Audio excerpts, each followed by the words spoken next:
What's happened?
The young woman lies in a heap on the floor.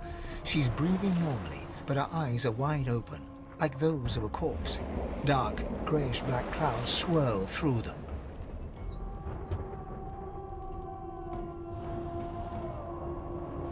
She doesn't stir.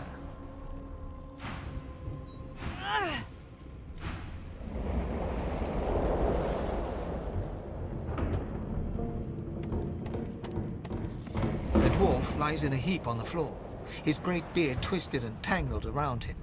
He is stock still. You can't see if he's living or dead. The dwarf lies in a heap on the floor, his great beard... Oh! What? What happened? Must have been the turnips.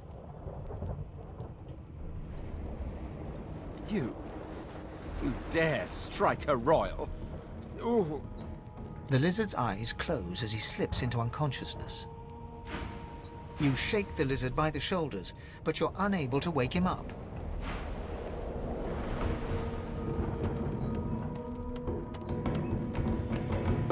Ifan lies motionless, curled on the ground like an animal. Under his shaggy hair, you can see green eyes fluttering as if in a nightmare. A low whine escapes his lips.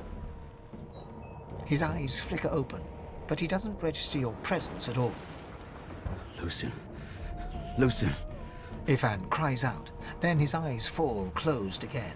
No matter how much you shake him now, he cannot be roused. Ifan lies motionless, curled on the ground like an apple.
As the dead man's flesh slides down your throat, you feel his consciousness enter yours. His memories are yours to experience. You are Finn.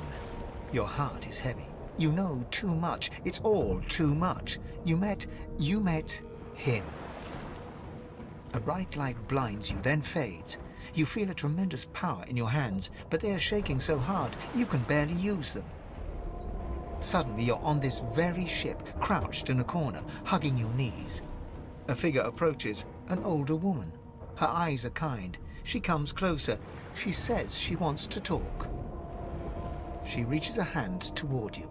You grasp it. The memories end. You are no longer Finn. You return to yourself with a jolt.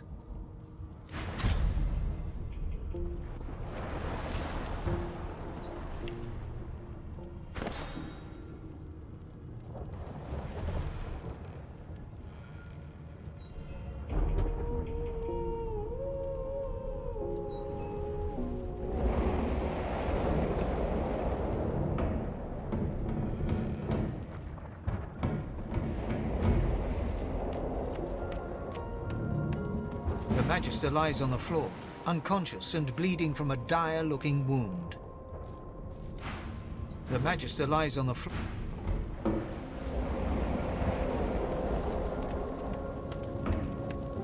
Ah, the hatch is blocked.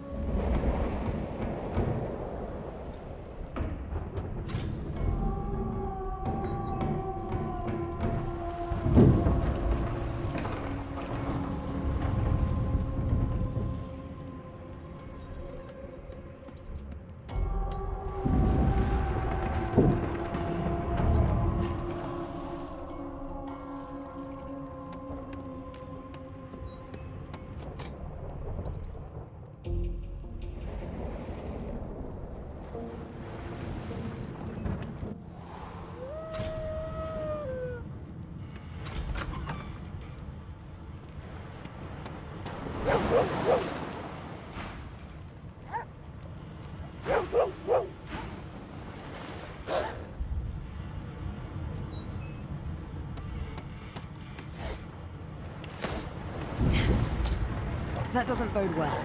Onwards and upwards.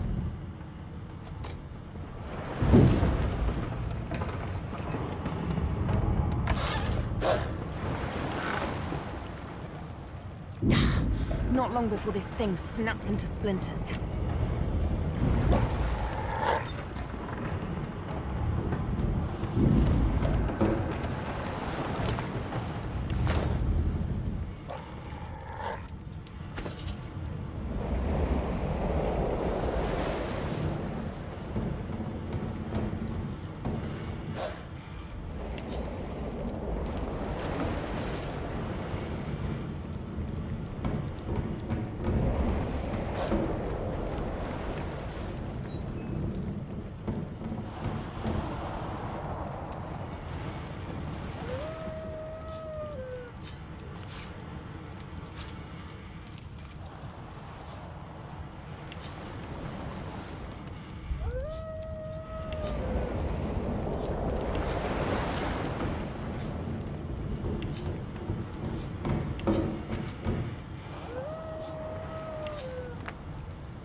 standing on the hull.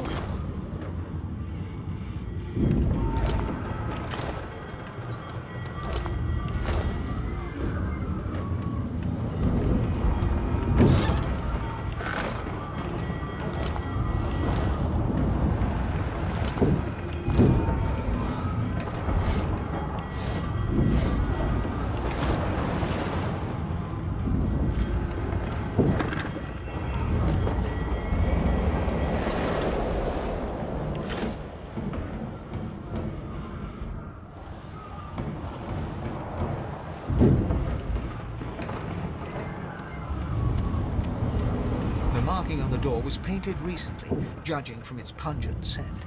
You recognize the symbol immediately for what it is, a warning of death fog within. You press your palm against the door to open it. The wood feels neither cold nor warm, but simply grey. The color drains from your hand, and you are left numb. It doesn't budge. The door groans open, but an ashen shadow clouds your mind.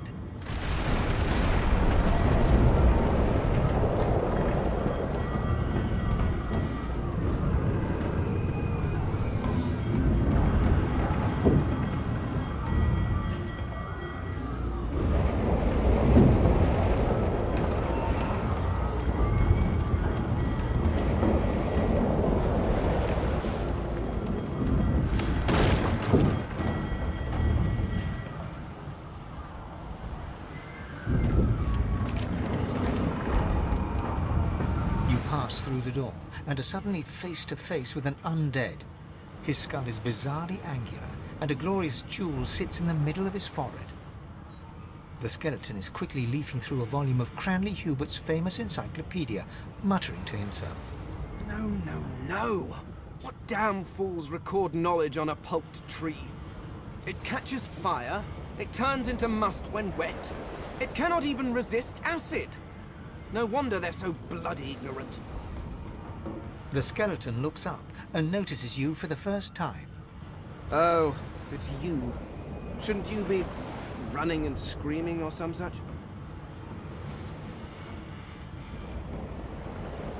The skeleton groans and looks back to his book, frantically flipping from page to page.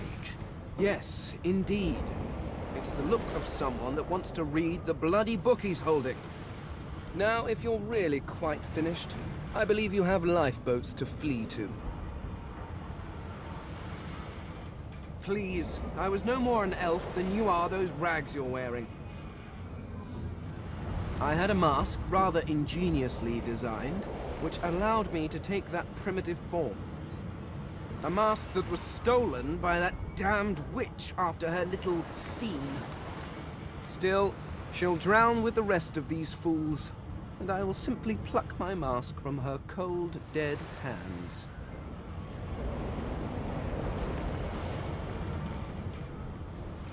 The skeleton holds up his book in one quick, frustrated movement.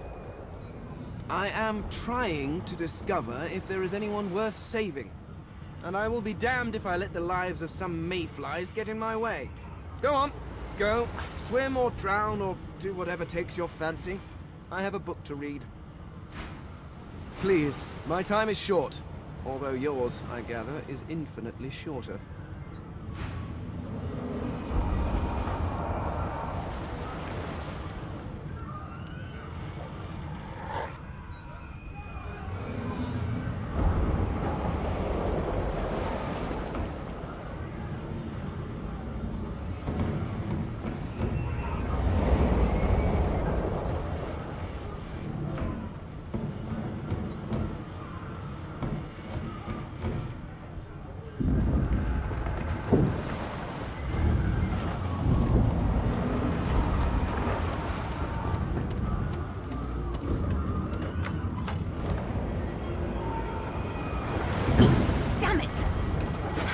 To get off this wreck, and quick.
to get out of here. Now!